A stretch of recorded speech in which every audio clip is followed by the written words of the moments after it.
So welcome to Queer Guru TV, and congratulations, this is your first full-length feature film, the feature documentary, I should say. That's correct. The Last Resort, which is premiering at the Jewish Film Festival next week. Yep. So, do you want to tell us a brief description about what the film is about? Yeah, The Last Resort is a look at the era of 1970s Miami Beach, when Miami Beach was home to the largest congregation of Jewish community of retirees in the country. 80% of the population was over the age of 60, and 75% of them were Jewish. A sharp contrast to what we see today. And it's told through the lens of two photographers, Andy Sweet and Gary MONROE, who obsessively captured this culture for posterity, and whose work is now having a resurgence. So why make this your subject, and why make it now? I think Miami is a fascinating city. Miami's a fascinating city and a fascinating community. And it has a history that's very rich, and yet so different from what we see there today. And I think that we need to kind of celebrate this community that were pioneers in the history of our city, but as well as celebrate the joyous and really amazing body of work that these two photographers created. So I read somewhere that Andy's life is really in three parts. There's his life and the body of his work. Then there's a murder, and then there's a resurgence of his work thanks to his relatives. Which parts does your film focus on? We cover, I'd say, the entirety of Andy's life as much as we can. We chronicle kind of him from his beginnings growing up in Miami Beach, through going off to school, and returning to document the elderly Jewish community, and his death, and his the resurgence and rediscovery of his work. It's not a biopic about Andy Sweet, and it's as much about Andy Sweet as it is about Gary MONROE. But we definitely tell the complicated story of his life, warts and all. But do you want to explain slightly why it's important, because the work was lost at one time? After Andy Sweet died in 1982, his family was understandably grief-stricken and really could not deal with the work. So for a very long time, it sat in their home before going off to a storage facility for many years, until one day they realized that they were stopped receiving bills, and the storage facility was moving and the work was lost. Wow. So it was like a second death. If what an artist leaves behind is their body of work, once that's gone, all we have are these memories. So the film chronicles that rediscovery of his work in the early 2000s, and how technology played a key role in bringing it back to life. But it was lost. How did they find it? So, the main body of work was thought for a very long time to be just the negatives, and those were lost. However, and I don't want to give too much away because the film chronicles it, but what they did rediscover is that there was quite a bit of test prints. Now, these are prints that Andy had made in preparation for his final prints that would have been made in a series. These test prints were kind of all over the place and very faded color-wise and in bad shapes.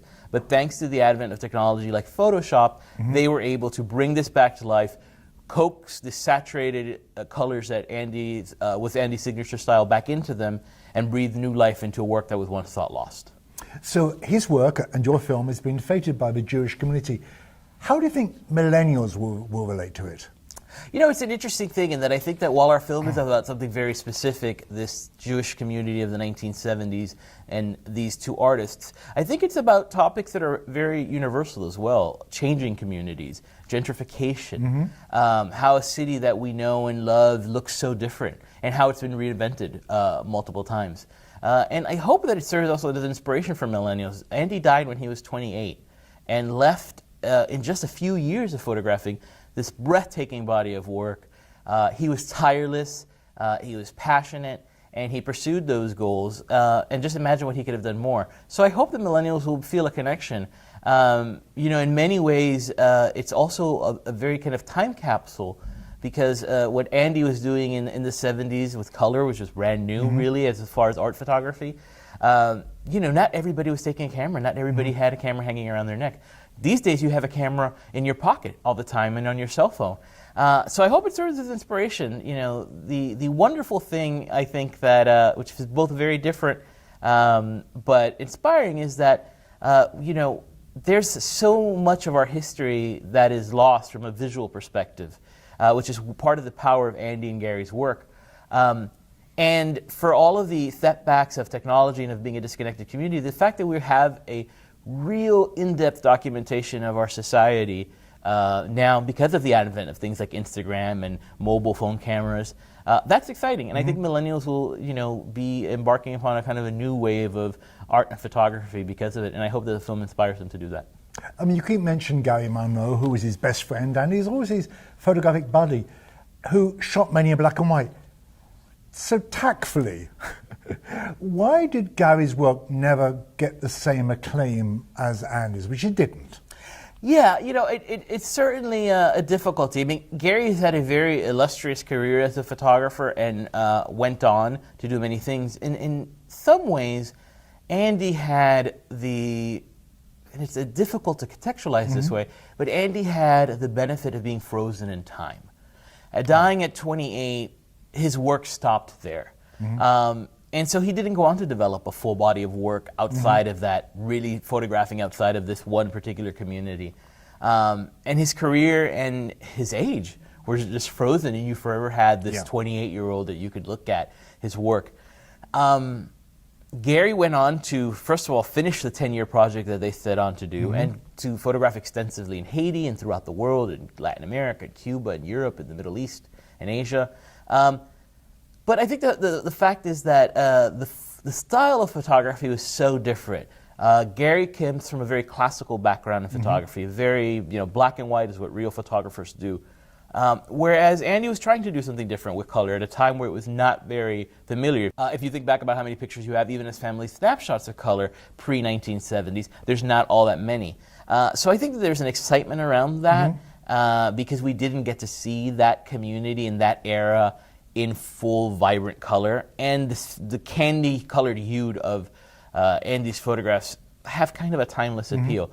But Gary's gone on to his own really respectable career. He's been recognized throughout the world for his photography, and he's had a real key role in helping discover the work of other unknown artists, particularly the Highwaymen, Florida Highwaymen, which when he published his book about the Highwaymen art, the Highwaymen were African-American muralists that he kind of helped discover, and then the New York Times picked it up and it became this kind of cultural phenomenon in the art world. So I think very different times and very different times, very different styles of work, very different artists. The other side of Andy's work were drag queens and hustlers. Was he gay? So Andy did photograph a couple of drag shows. He did photograph Anita Bryant. She's not a hustler. She was hustling something that we thankfully is going away, or did go away. Maybe he's coming back. His body of work didn't necessarily include hustlers, even though that was a scene in the 1970s, Miami Beach for sure. But there's long been speculation about Andy's sexuality. The reality is we don't know for sure. Conversely, everyone thinks that there's a lot of aspects of his life that led us to believe that he was gay. But until somebody comes out, you never know for sure. He did. I will say though, I think that part of why we think the gay community will respond so well to the film, and more importantly to their work, is because Andy's work did have what I would describe as a queer sensibility. There was a kitsch and camp factor in these wonderful characters that he caught. The colors, the costumes.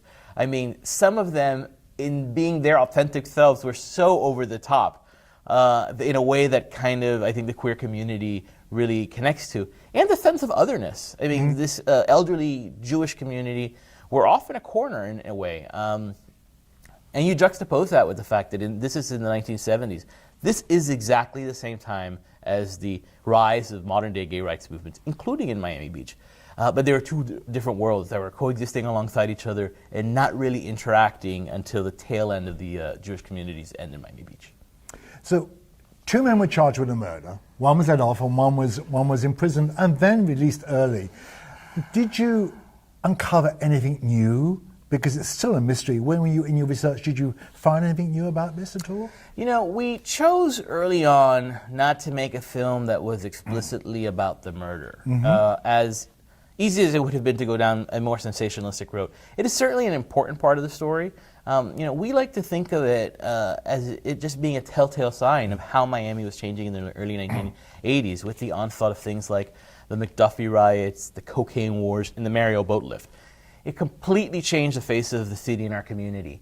And I think that Andy's death was just kind of one of many victims of that change in Miami. We didn't, there was not a cold case that we were trying to solve, and we're not those kind of documentarians. But we do talk about quite a bit about the murder, and honestly, it's one of these things, as with most crimes that are not necessarily 100% black and white, is that it's complicated, and there are a lot of details that didn't necessarily add anything to the story. Really, this is a celebration about a community and these photographers and a city that was changing. And the murder is kind of just part of that, that narrative, not necessarily the most important part. So you're close to Andy and his family and with the story.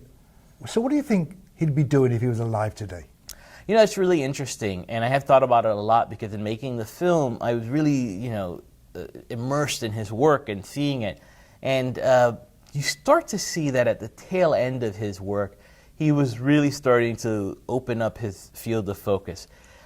He had started photographing the upper echelons of wealth of Miami Beach, and you see the beginning. Didn't he come from a wealthy family, though? He came from an established family. The Sweets were wealthy. Their background had been in building hotels in Miami Beach. They built the Royal Palm, among others.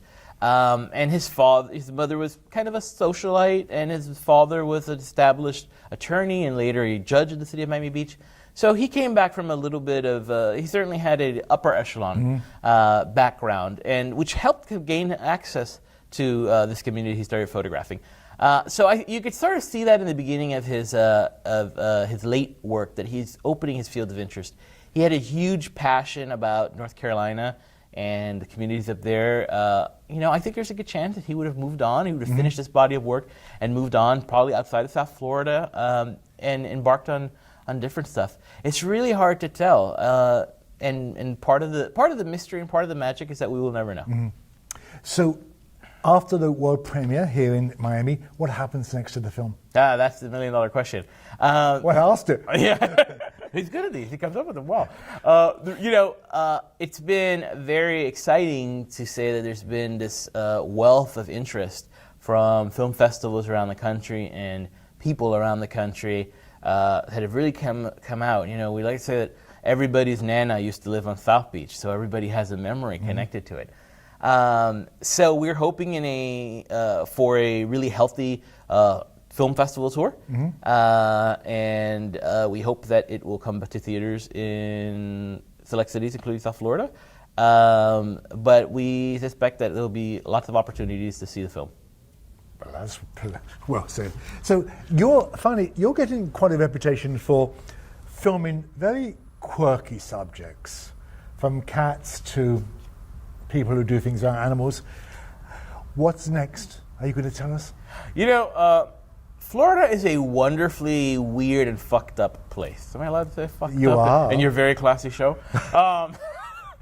It is a never-ending source of inspiration.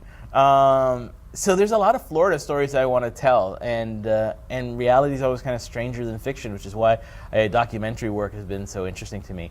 I have a full-time, No clues? I have a full-time day job running an independent movie theater. The filmmaking is a passion, and I certainly got bitten by the bug. This is my first feature. It certainly won't be my last. But yeah, I've actually already starting work on my next film, and 2 weeks after the premiere of The Last Resort, I have a shoot for a new documentary, but no clues yet.